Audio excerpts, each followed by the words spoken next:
Let's talk about MSF. Let's talk about all of us. Let's talk about all the good things and the bad things Scopely does. Let's talk about it. Let's talk about it. Let's talk about it. Like and subscribe. Welcome, everybody, to a really special edition of Happy Hour. Starting it off a little bit different from live from the set of Let's Talk About It. We've got none other than the man, the myth, the legend that is the beard, Mr. Cerebro. Welcome, buddy. How are you doing, my friend? I am doing excellent. Thank you very much for having me on, and really appreciate your patience. It's awesome to see so many amazing people here tonight. Man, I was really... I'm really thankful for you being here. I've been trying to put this together for a long time. I wanted to get you on Happy Hour many moons ago, and you know, at the end of the day, we're just making me feel worse over here. Thank you. We're both busy guys. It's hard. It's hard. Like, everything has to be scheduled at some point in you know, professional lives and whatnot, and yeah. You know, time is valuable. Like, it's Sure. difficult. So so we're here. We're about to be celebrating 5 years of Marvel Strike Force. Well, I guess technically we are. It started, right? And so yeah. we're doing 5 years of Marvel Strike Force. How long have you been? Well, so senior community manager now. How long have you been with Scopely and Marvel Strike Force? Yeah, this is March marks my 4th anniversary. I came in a year after the game had gone into global launch or worldwide launch, either one. You know, I joined the very last day that they were before Fox was acquired by Disney. And then Disney acquired Fox, and then our studio was acquired by Scopely. So yeah, I've worked for, you know, I've been at the same studio, but have worked for 3 different companies in 4 years. I will have to say, it was nice being under Disney for a little while, like before the pandemic hit, because we got to go to Disneyland for free. I could go and bring up to 3 friends or family. So for like 2 months, like 2 months, like when our acquisition was final by Disney, and before like we went over to Scopely, like, you know, everyone in the studio like went to Disneyland like every day. Oh my work. God, that would be good. You want to make the most use of those free Disneyland visits as you possibly could. Oh, 1,000%. So my partner is a massive Disney fan. He loves Disneyland, Disney World. If we were in that same situation, he would literally go every day, without question. Mm-hmm. So what brought you to Marvel Strike Force? Is that the... Sorry, I'm just trying to figure out what this chair. How do I lean back in this thing? I want to get cozy here. Oh God, I'm terrified you're about to hit a button. This is the up down. Like where's the forward back? Hold on a second. I gotta look on the bottom of this thing now. Is there not one? You're good. Is there not a way for it to lean back? I'm so terrified you're gonna hit the floor like Rim and X did.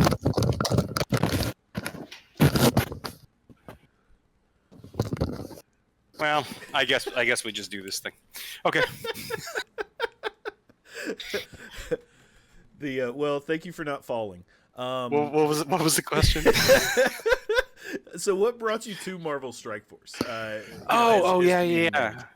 Yeah.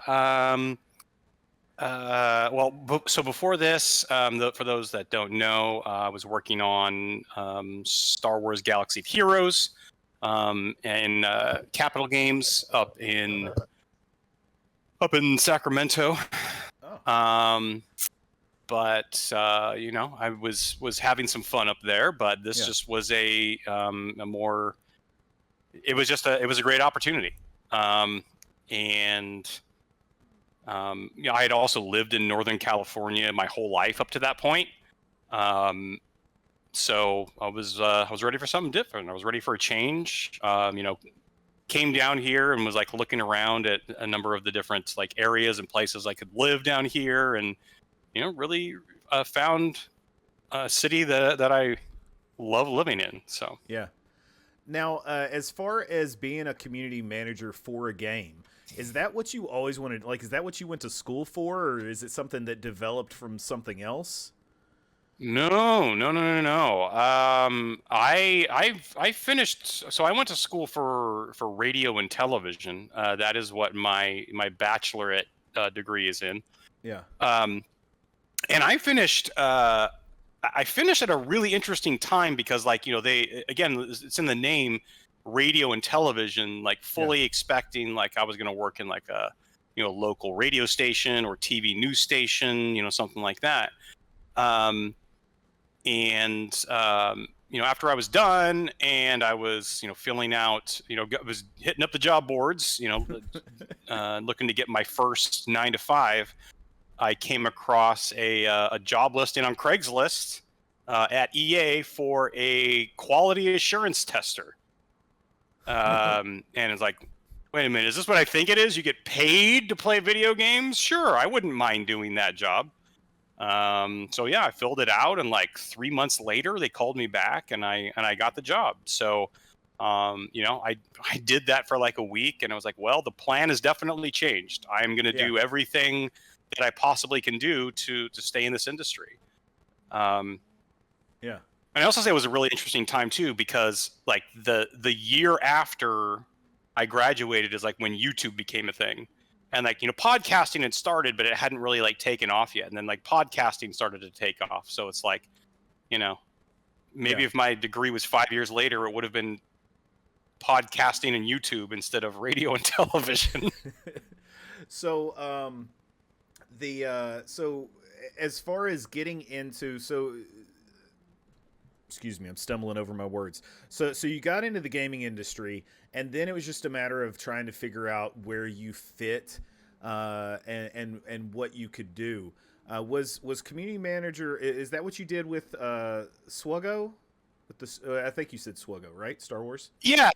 Community engagement was more my title, but a couple of the things that I was personally responsible for was working with what EA has what's called the Game Changers program, which is like their content creators, right? Okay. So guys like Mobile Gamer and Arnold T101, and Cubs fan Han, for those of you that watch any of the Galaxy of Heroes content. Those were all people that I worked with regularly. Just really a great group of people, and I really championed them whenever I could. So, when I came here to the Boundless studio, I mean, that was one of my highest priorities, is ensuring that we reached out to the people creating content and we establish a dialogue. The content creators like yourself are great for a number of reasons.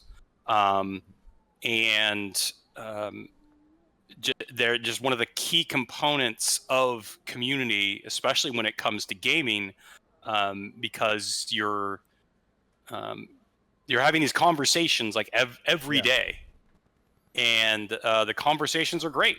And so how do we ensure those conversations are going, and ensuring that these people have the right have access to the information they want to have access to, and they can interview members of the studio. Like, really, what the high level goal here is to try and make sure that the studio and the community, and especially content creators, really have the best relationship possible.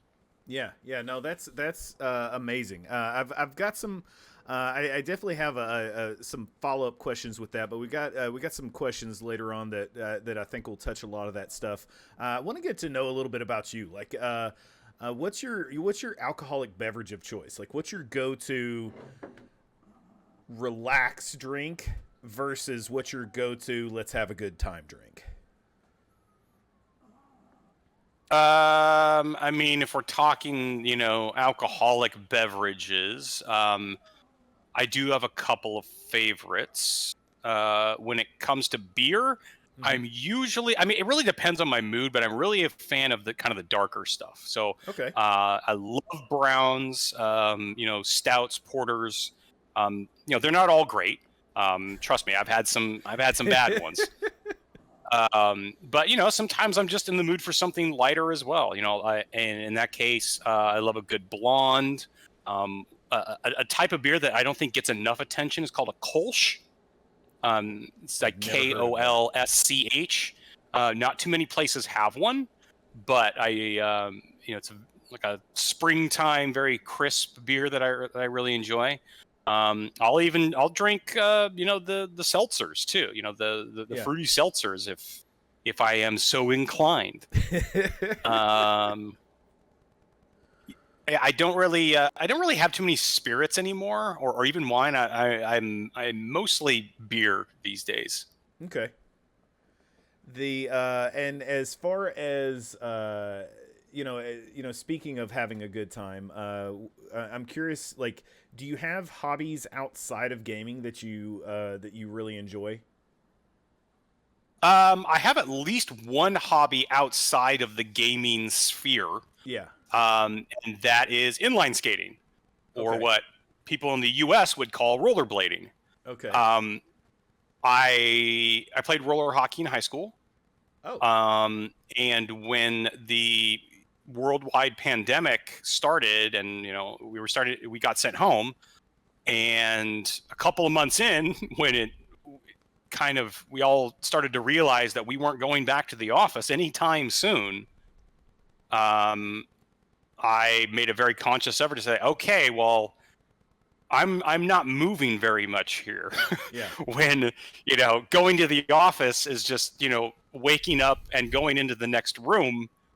You don't get a lot of physical activity doing that. Yeah.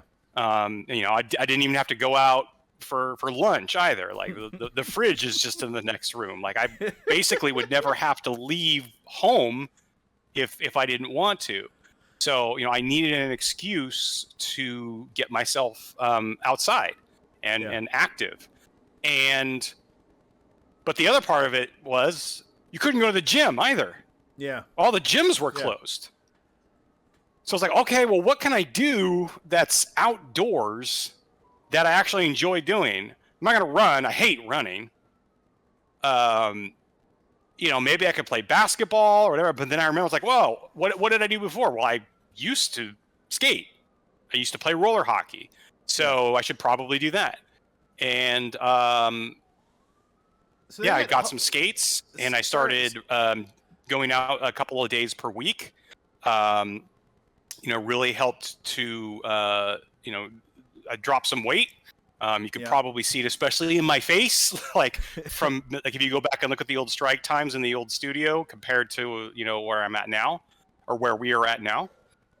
And I love it. It's exercise that doesn't feel like exercise. That's the key. Yeah. Right? You have to find a physical activity that you actually enjoy doing. If you hate running on a treadmill, you're eventually going to give up on it because you hate doing it. Yeah. So why do it? You got to find that physical activity that is appealing to you. Well, I'm so curious about so you played roller hockey in high school. Was that like a actual high school sport where you were? Yeah, it was a club. Okay. So I played in like a league when I was in like freshman, sophomore year, and then I moved to another high school that had a roller hockey club in it. Okay. Now, I will say I wasn't very good at it. I had fun with it, but it wasn't very good. So, like... Yeah. No, I don't have, like, video of me playing or anything like that. Yeah, no, that's cool. As far as so were you into hockey too? Is that what made you want to get into roller hockey? No, I am a horrible spectator. I don't like to watch other people doing the thing. All right. The things that I enjoy doing, skating, gaming. One of those being Magic the Gathering. I'm huge into Magic the Gathering. Love it. Love card games. Yeah. I couldn't name a single pro player in Magic. I don't care. Yeah. It's not that I don't have, that I'm not interested in it at all. It's just that I would prefer to be spending my time playing the game than watching somebody else play the game. What's your card collection total? I know I see people with just thousands and thousands of cards. Is it something you still do, or? So I mostly play a format that's called Commander, which is a singleton format, which means you only need one copy of a card. Mm-hmm. So most of my collection is are cards that are good in that format. Yeah. And then I only keep one copy. And the rest I will either sell or give away, or sometimes I'll just throw it out because I know that nobody wants them, because not every card can be a zinger. So back to rollerblading real quick. Have you ever gone rollerblading with CM Whip? I have not gone with CM Whip, although I've asked several times. The eye patch worries me. Whip, I could whip you into shape. Yeah, my brother. Yeah, absolutely. But alas, no. And the other thing I'll say about skating as well, and this is kind of one of the other important things too, is that I have a group. I go skating with a group of people that also are, and we go around at nighttime. So I actually, so we'll wear light up vests and glow sticks, and we have flashlights. I personally I have a Obi-Wan lightsaber. Okay. And I will, when I lead the group, I will wave the lightsaber around to kind of lead the group and say, hey, we're going left, we're going right, or hold up. We need to hold up and wait for the tail to catch up. We usually have a group of about 20 to 30 people. And that's the other thing too, is that group, especially when I'm leading, that gets me out the door, right? Because I could so easily say, oh my gosh, I'm so tired. I had a long day today. We broke like 5 things in the game, and I'm just, I'm just not feeling it. But I'm leading the group, right? Yeah. Like everyone's depending on me to do it, so I have to drag my butt out the door. And by the time I get there, like I'm always happy I'm there, right? I'm always glad. The hardest part about going to the gym is going to the gym. Yeah. If you can actually get yourself there, the rest is a lot easier. You just want to rock it out. Now, so back to gaming. So what is your favorite PC or console game of all time? Well, the console game is easy. That's Mega Man 2. Okay. It's not just my favorite. It is the best console game of all time. And you can argue all you want, but you would be wrong. Favorite PC game of all time? I mean, that's hard. I've got a lot of favorites. Like, if you want to talk about like a narrative-driven game, it's probably KOTOR, Knights of the Republic. Nope, 1. That. But I've also put tons of time into Magic Arena online. Yeah. I put when in World of Warcraft in vanilla and the Burning Crusade, I was playing that game 20 to 25 hours a week, and hardcore rating. So, like, is that one of my favorites? Probably. PC is tougher. I don't know why it is, but it's tougher to zero in on just one. Not Oregon Trail. You heard it here first. No. Look, here's the other thing. Like, I also kind of use it as a barometer. Would I want to play it again? And there are a lot of people that are saying like, oh yeah, the golden age of games was like Atari. I was like, when was the last time you played an Atari game? Yeah, like, no. You play it for 90 seconds and you're done. Yeah. It's really not until the NES where like I would actually want to go back and play some of those games today. Maybe Pitfall. Yeah. Maybe like the original Pitfall or something like that, but most of them are pretty rudimentary. I don't want to say bad, rudimentary. Now, so a few more questions, just sort of getting to know you before we get on with some Marvel Strike Force stuff. Just off the top of your head, what's the most embarrassing moment that you can remember that you're comfortable sharing, or that you're uncomfortable Professionally? sharing? No, just in general. Well, think college. You're probably not going to get the honest answer. I can share an embarrassing moment, but you're probably not going to get the most embarrassing moment. An embarrassing moment in my life. It's always an interesting question because shame is subjective, and like what one person might feel shame for, the next person might not. So that's I think it was oh gosh, it was some first lady. I want to say maybe Roosevelt or something like that. I said like the only person who can make you feel embarrassed is you. Yeah. Neither here nor there. An embarrassing moment. Embarrassing moment.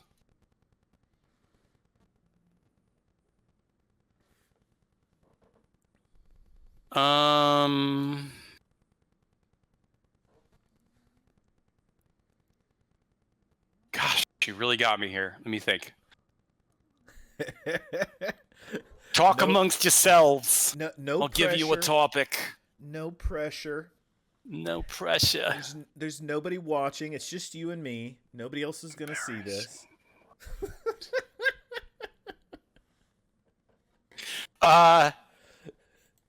Okay.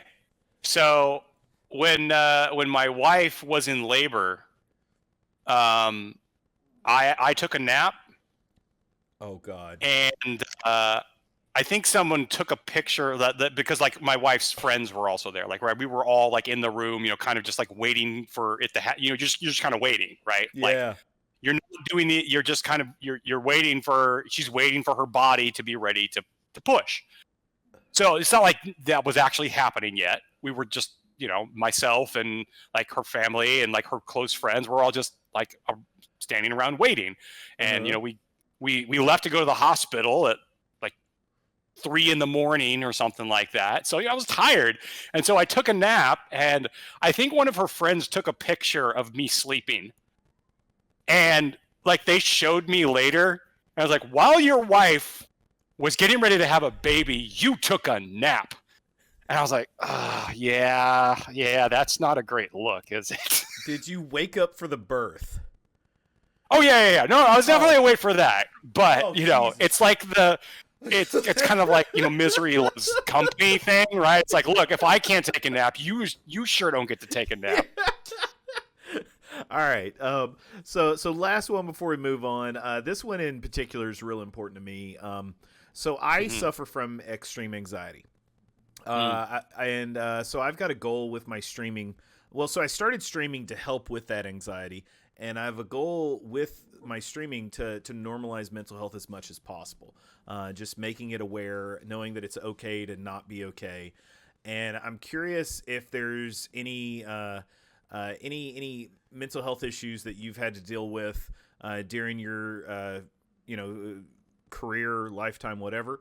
And also, like, does if you're able to talk about what services Scopely, Boundless, Marvel, whoever would be in charge of providing that for the employees there. Oh, sure. I mean, I'm not going to speak for all companies, and I can't remember all of them off the top of my head, but Scopely absolutely does provide those services. They aim to offer a number of perks like that. There's some, I can't remember the name of the service. They all have help in the name, but it's like, Help Mind or something like that. Yeah. There are other things where it's like they try to take like 30 minutes out of your week and do like some breathing exercises and trying to, relieve the stress. Oh no, we have a network error. It's maybe I have a network error. Nope, we have a network error. I've got the Twitch thing going on just to make sure that I don't accidentally move out of the frame or something like that. Let's see. They definitely I think Scopely has been. And I know everyone's probably just you're just saying this because you work for them, but they really do care about people. Yeah. I've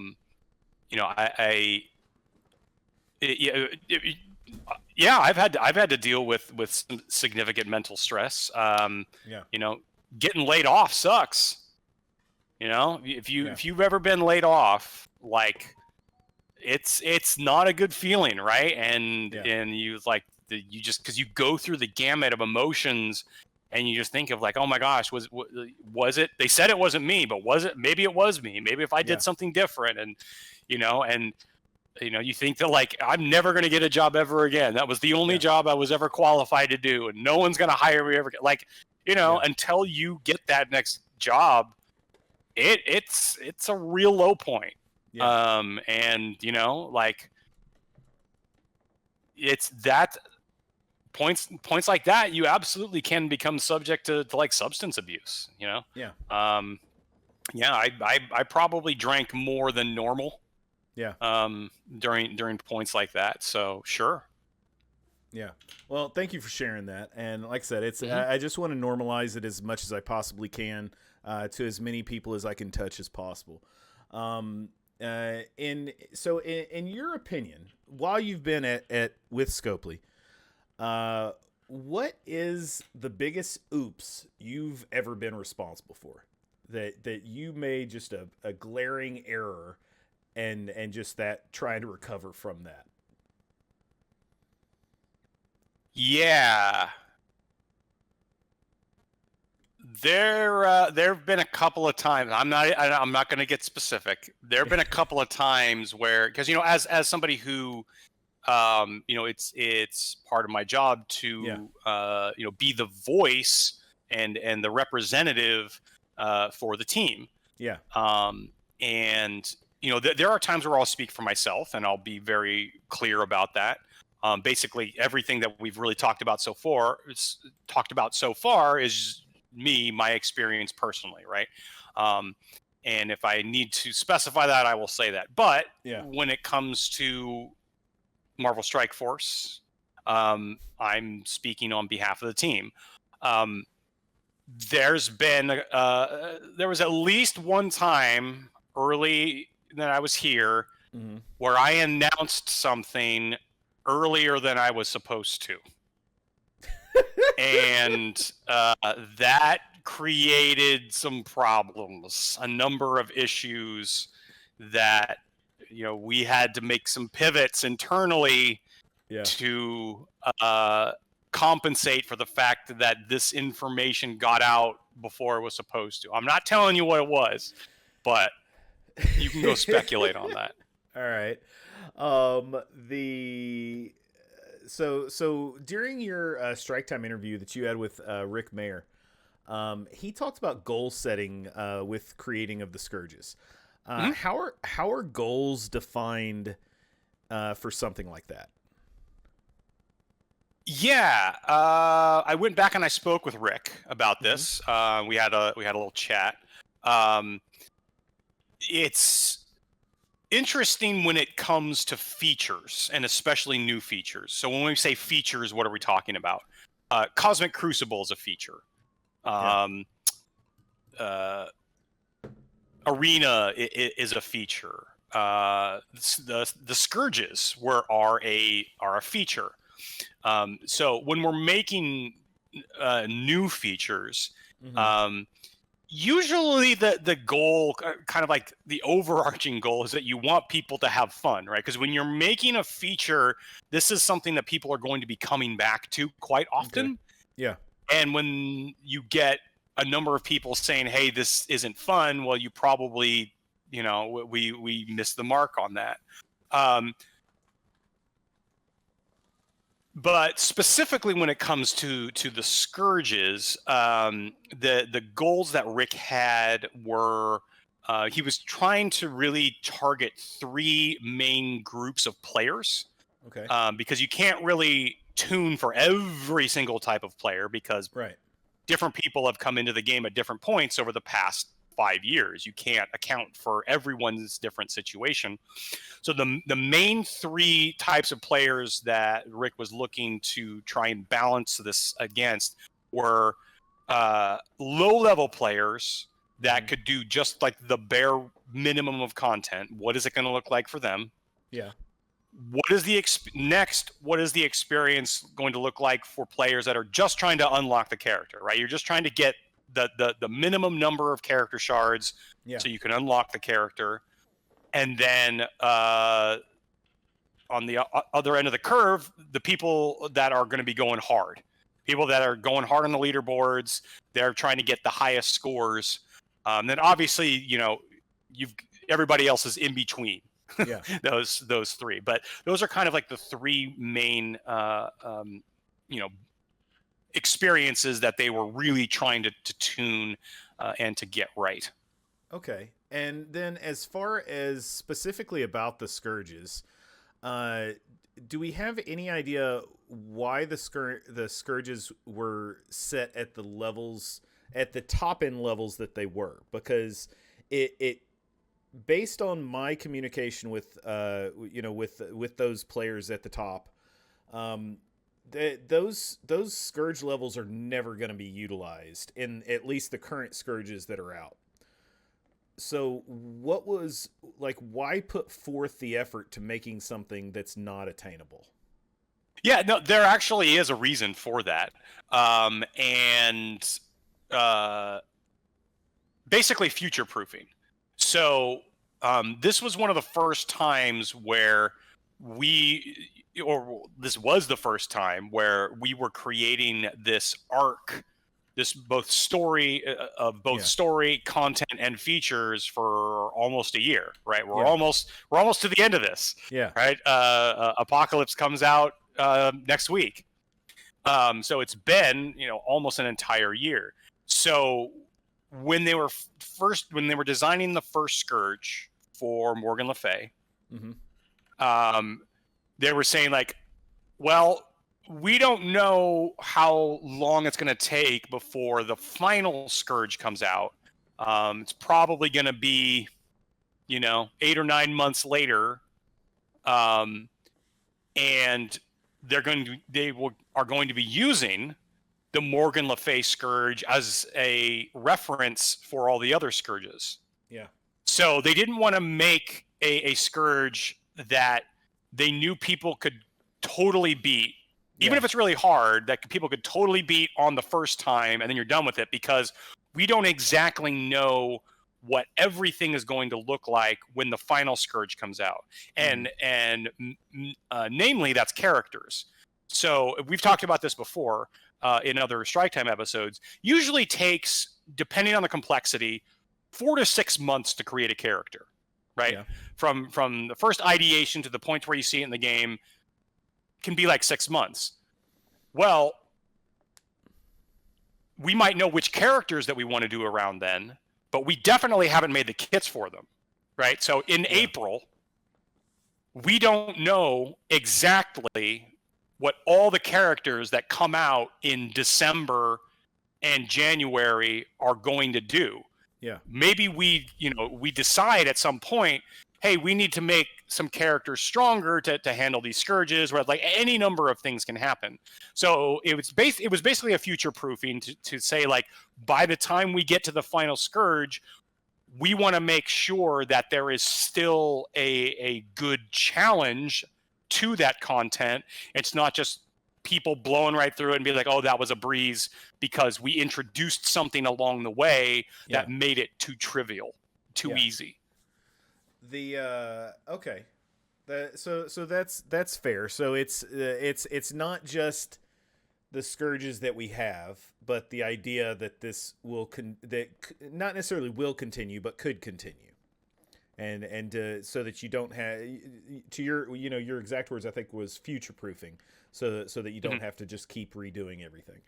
So that makes a lot of sense.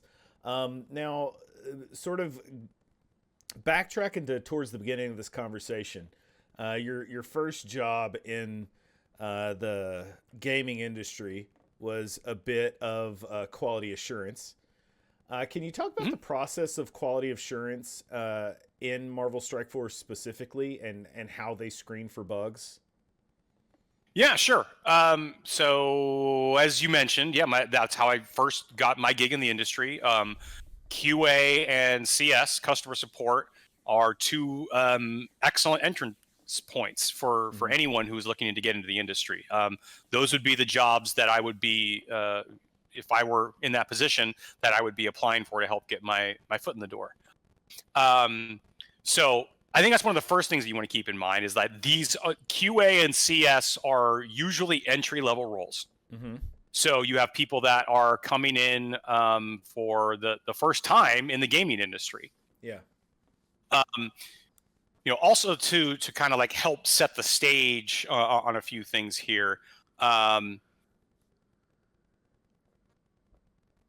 So QA, you normally have a lot of QA testers. You normally, and when you need a great volume of people for anything, you can also get turnover.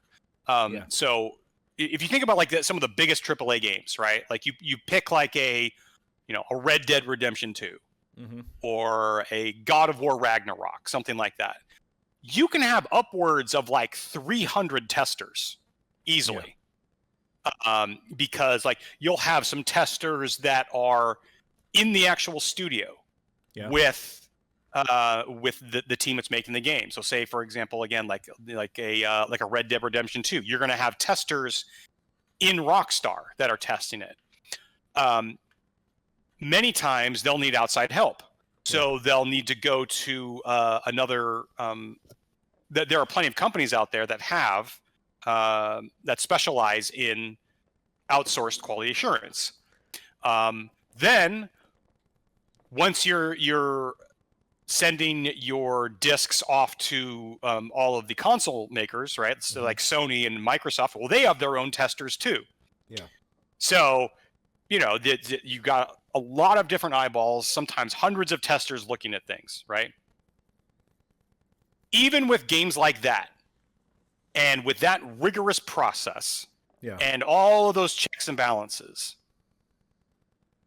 I hate to kind of shatter some people's realities. All of those games have bugs. Yeah. There is no such thing as a bug-free game. It does not exist. Now you could probably say like, some of my favorite games of all times, I've never seen a bug. It doesn't mean there aren't any. Yeah. Go Google it. Take your favorite video game name, and then put bugs next to it. Bugs in this game. Bugs in, Legend of Zelda Breath of the Wild. There are bugs there. So it's not an excuse. I'm simply stating like this is the way things are.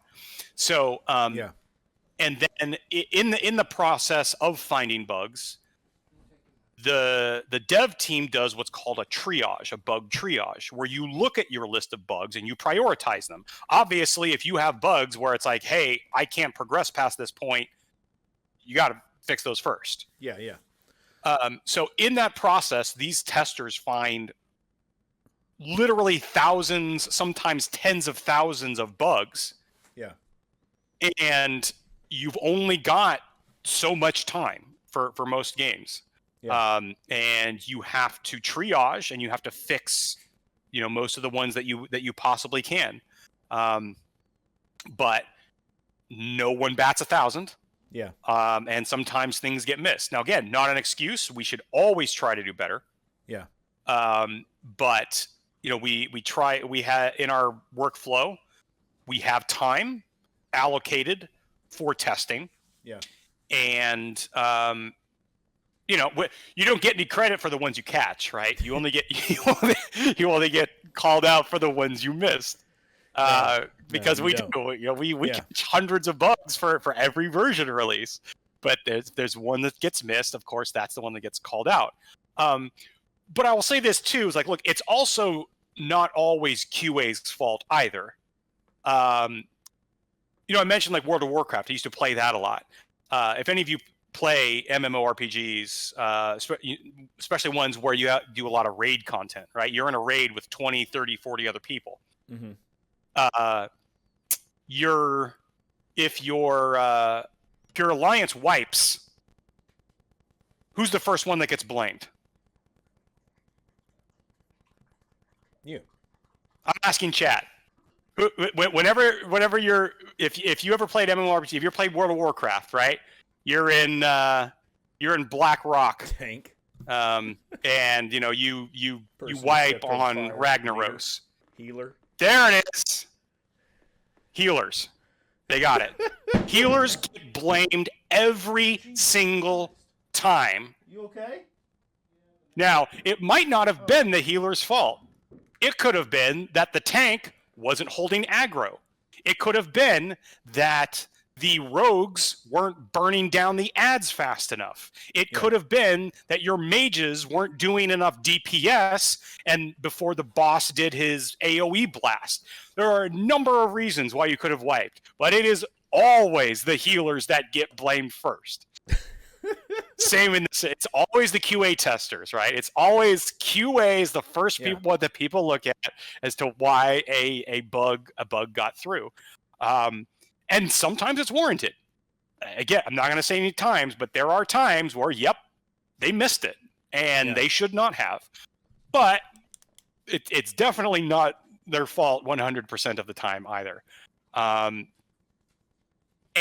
we try to do to help out as well. Like even like in community, we get invited to play tests for content.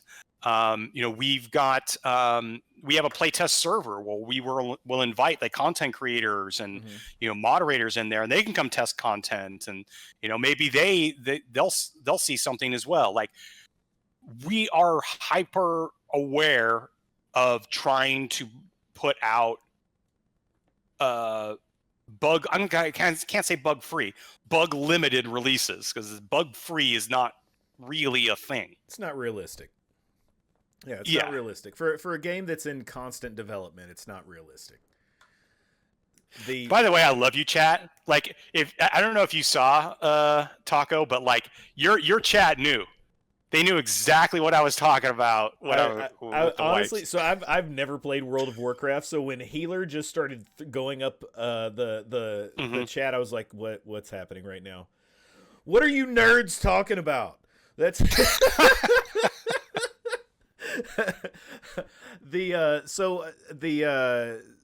so you've sort of mimicked a lot of what I say about quality assurance with the bugs in the game. Do you look at the bugs in the game the same as the things that come out that are wrong with offers?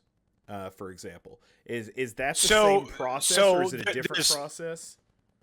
Yeah, so I'll give you a bit of other terminology too, and there's like this. I don't think there's. We kind of draw a line between bugs and technical issues. Yeah. So bugs could just generally describe anything wrong with the game. For example, like, hey, this offer said that I'm supposed to get 50 shards of venom, and it only says it's only giving me 45, right? Yeah. Something like that's a bug, right? Yeah. That's a text bug. Yeah. We tend to refer to technical issues slightly differently. So, for example, I went to we just released the next Doom raid. Mm-hmm. We go to launch the raid, and you get an error message. We can't get into the raid. That's a technical issue, right? Because that is something where it's like, hey, we're going to need to get an engineer on this to take a look at this. Whereas something like, oh, that offer just has a text bug. Yeah. We can get somebody else who's not an engineer to fix that description. Yeah. Which is where a lot of that narrative comes from. Is like, oh, they fix that stuff real quick, but there's other stuff they can't fix it. It's like it's just the nature of the beast, in that sometimes bugs are just easier to fix, especially if they are server side instead of client side. When we have to push out a 6.7.1 or a 6.7.2, like there's a process in creating a build, and you can't make it go any faster than the process. Like it's just physically impossible to fix that type of thing any faster than that. Yeah. Well, I think the one thing that sort of drives me a little crazy in particular is when the team sort of gets in its own way. And when I what I mean by that is, for example, an offer comes out that is clearly the wrong offer, has way more shards, way more resources, whatever the case might be. A number of people buy it, it's taken down, and of course it ends up going back up. Like, what is the thought process behind that? Because it seems like more often than not, that's when a vast amount of free resources is given out to people. And we'll call it free resources, but and those issues just tend to compound, where some people are now able to buy it twice when others could only buy it once, and so on and so forth.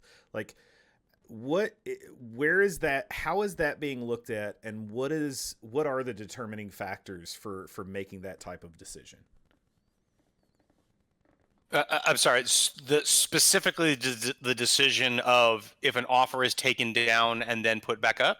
Correct. Okay.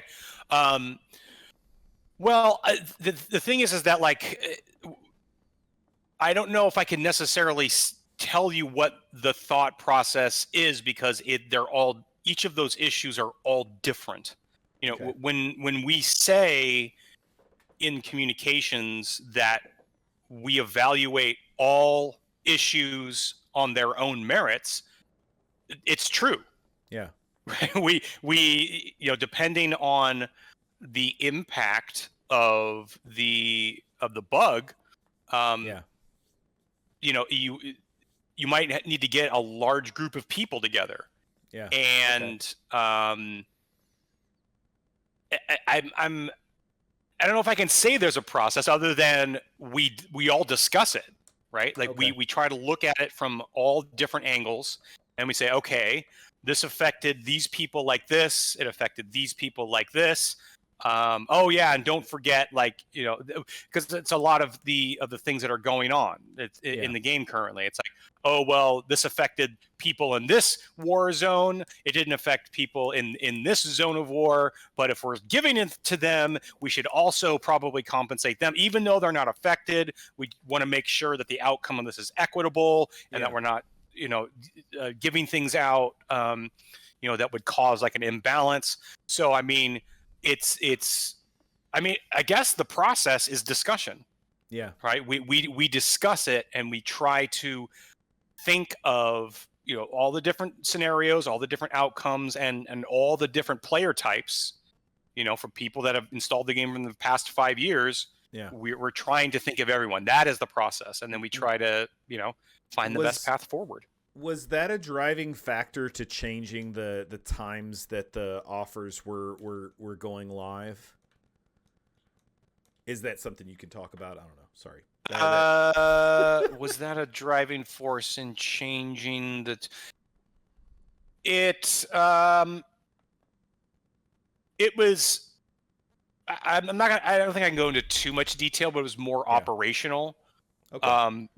I mean, I think I can safely say that it definitely was an attempt to try and mitigate some of those bugs with some of those offers. Yeah. We by having by having some things go out at different times, we were able to modify our workflow as to hopefully catch some of those things. So I mean, if you were saying like, hey, well, what actions were taken to try and do that, that is one of the actions that is taken. I can't I can't give out the what we consider like the proprietary information on like exactly everything that goes on, but all right. And then so one of the questions, so this question in particular is also super important to me. I'm a big fan of the majority of the envoys I watch regularly.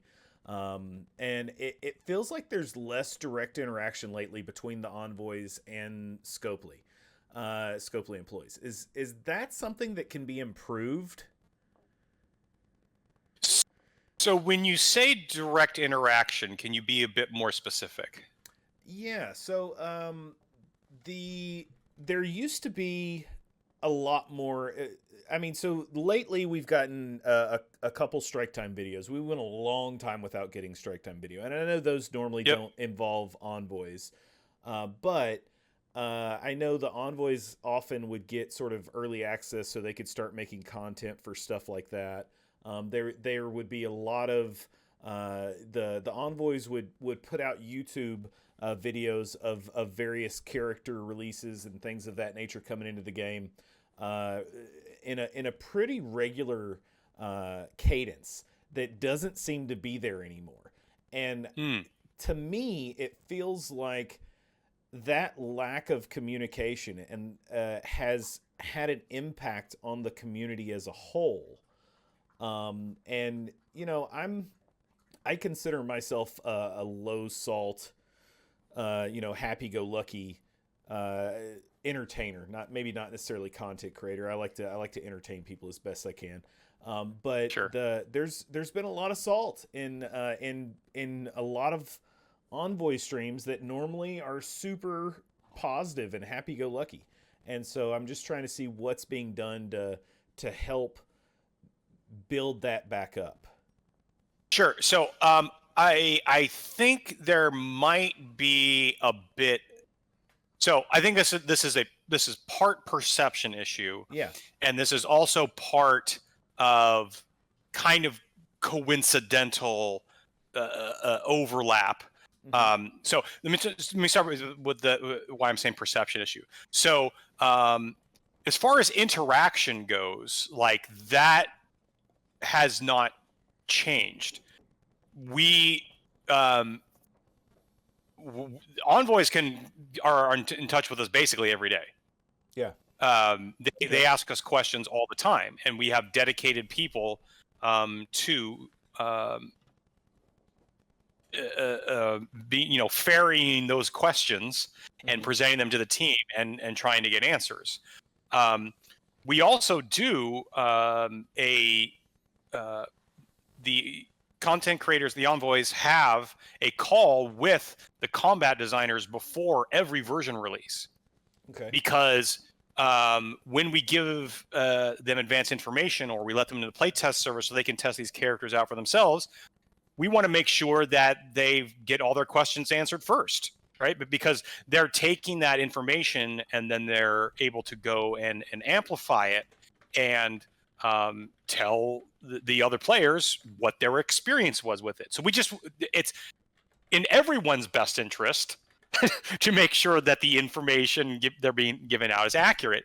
So we have a standing call with you guys have seen Matt Sheets, right? Like they ask him questions directly about the characters that are coming out in the next release.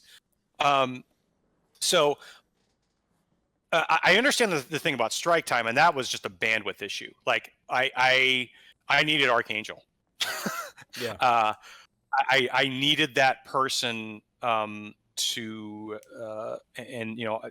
hire that person, train them up, and now it's given me the bandwidth to be able to go back to doing that, and I enjoy. And it sucks that I wasn't able to do those because I really like doing them. Yeah. It really stinks when you can't do the parts of the job that you really enjoy, and I like doing that. So I think part of that is probably perception, and we also have a standing offer for the content creators they can interview people on the team whenever they want. Right? Like you reached out to me and said, "Hey, can you do an interview?" I'm like, "Yeah, let's do it." Yeah. We've done other interviews with other content creators as well. It is an open offer on the table to request. We can't always give them the interview, at least not right away. Might be a bad time. I've been working on this for 2 years. But So. oh, it was 2 years. Well, just trying to get you on. I didn't know you've been working on this for 2 years. I didn't know that you wanted to do this until somebody pinged me in like the questions Discord and said, hey Cerebro, when are you going to be on Taco Shooter's stream? And I said, I haven't been invited yet. I think my request got lost in your DMs. Oh, okay. That's okay. It might have been. Okay, my apologies for that. So I mean. Feel free to go ask the content creators, right? And verify and say, hey, can you ask us questions anytime you want? I mean, it's the truth. So I'm hoping that they would verify that. Yeah. In terms of like mood, there are, I think maybe those are frustrations that are being tied to things like you would think, like you would say, is communication issue, but I mean, look at the game news on the Discord server, guys. Like, how many times in like the past 4 weeks? Feel free to go count them up. How many announcements have myself and Archangel made like in the past month? Okay, go compare that to any other game. I don't care. Mobile, console, PC, whatever. Yeah. Like, if there's another studio out there that is communicating more often and in a timely fashion than that, I want to know about it. Yeah. Because, like, from my perspective, we are trying to, we're not going to be able to communicate about 100% of issues. Yeah. Within the desired time frame every time. But we are doing our absolute best. And I can tell you that Archangel is absolutely, really, that is of high concern. Yeah. Yeah. No, I love Archangel. I've, known him for a while now, even before he was community manager to an extent. I think he's a super good dude. I like him a lot. I'm happy to have him. And I was tickled to death to see him on strike time, and I've got a joke, but I'll wait until I've got Archangel on here. I want him to be able to respond. So I'm happy to see him. I was happy to see him on strike time. I'm happy to see him back out in chat super often and interacting with all the different content creators out there, envoys and non. And the so next thing I want to get to is in particular skins in Marvel Strike Force. Costumes. Where's Fat Thor?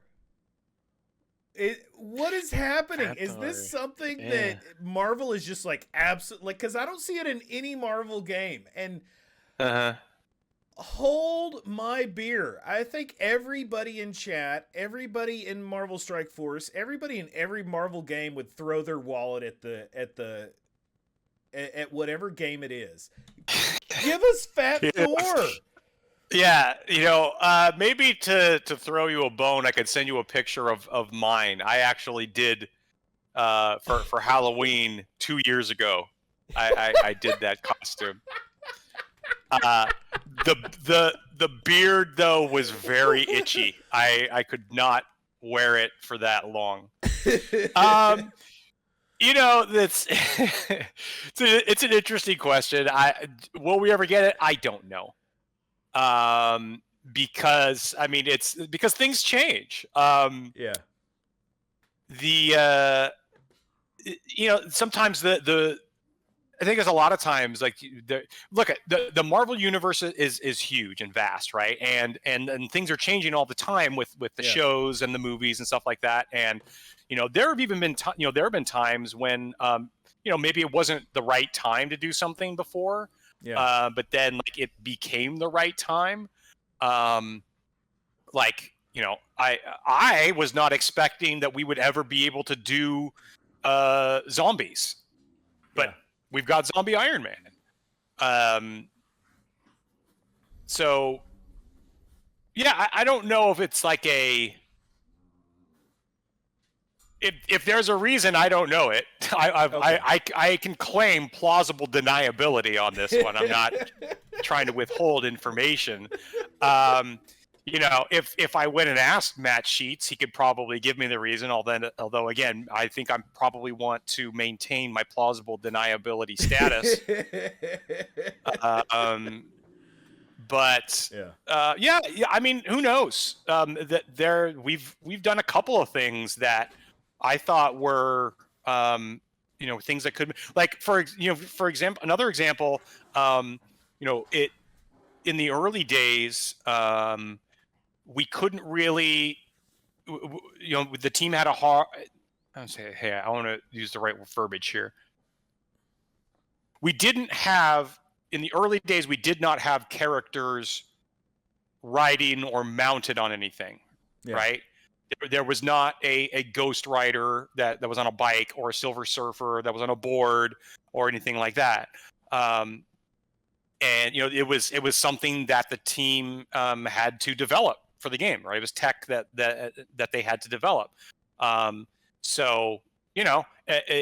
the first year, it was like, well, we don't know when we can do a Silver Surfer, because we're not, right as of right now, we're not exactly 100% on how we would get that board in there. Eventually, we figured it out. So, I've learned over the past 4 years to never say never. Well, I mean, I'm personally not a big fan of skins. I mean, I think I've at some point unlocked all the skins, but I don't really care one way or the other.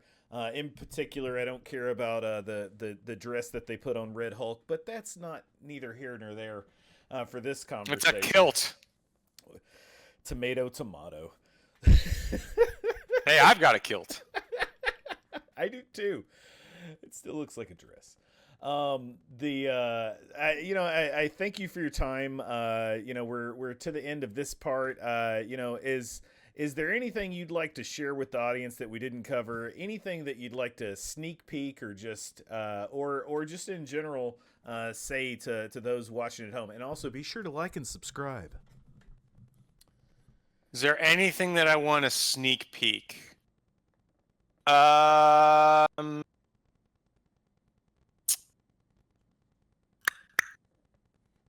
we just announced, so the blog already went out today. The thing is, when it comes to anything that hasn't happened yet, like I've been burned so many times. It's odd, I'm told, this thing's happening. It's 100% happening. It is locked in. It's concrete. There's no way this would possibly change. And then what do you think happens, right? Like, it's true until it's not. Yeah. So I am sorry. I did not come prepared to tease anything. That's all right. That's all right. I mean, I can tell you, I guess maybe one thing is, like, we've had questions of, like, what's coming after Apocalypse? Like, there's stuff coming after Apocalypse, guys. I can promise you that. Okay, it's not like, oh, Apocalypse is out. Yeah. Shut it down, everybody. Lights off. Like, that's not happening anytime soon. Like, there's plenty of fun, cool stuff, of fan requested stuff that is coming out this year. I've got my own personal crusades on things. There's something that I really want to happen in the game, and I asked the team, is that going to happen this year? And they said, yes, it's going to happen this year. Again, take it with a grain of salt. Yeah. I'll believe it when I see it. But, that all of those discussions are happening, and things are in the work. There's going to be lots to do post-apocalypse. All right. Well, so one last Marvel Strike Force question. What is the one because you're a big Marvel nerd, right? You're like the rest of us. You love Well, you some Marvel. I've lost some weight. I'm not that big. I meant big nerd, not like big. Oh, okay. Thank you for clarifying. I guess this is a two-part question. One has to do with the MSF and one doesn't. It's not a two-part question. It's two completely different questions. One, is your beard real? Because it's phenomenal. Well, thank you. I will pass the compliment on to my parents. I mean, it looks pretty attached to the skin to me. All right, not a filter. Confirmed. And two, what is the one character that you most want to see in Marvel Strike Force that isn't here? You. Personally, I've said this before. It's Nightcrawler. I want Nightcrawler because it was my favorite character to use in the X-Men the arcade game. Yeah. He had the best super ability, and because he went around the entire screen and was invincible when he did it. Nobody else was that good. Was that good. So I always picked Nightcrawler in that game. When it comes to the X-Men arcade game, so there's this right across from the college that I went to. We call this burger joint called Johnny's Big Burger, 24-hour burger shop. They had the X-Men arcade game, and so I'd be sitting there eating my 3 a.m. eating my chili cheese fries and whatever. Was it the two TVs? Yeah. Yes, and you just all you hear is Colossus though, like every 30 seconds. Huh? And wait, I'm sorry. It was like what? Do that again.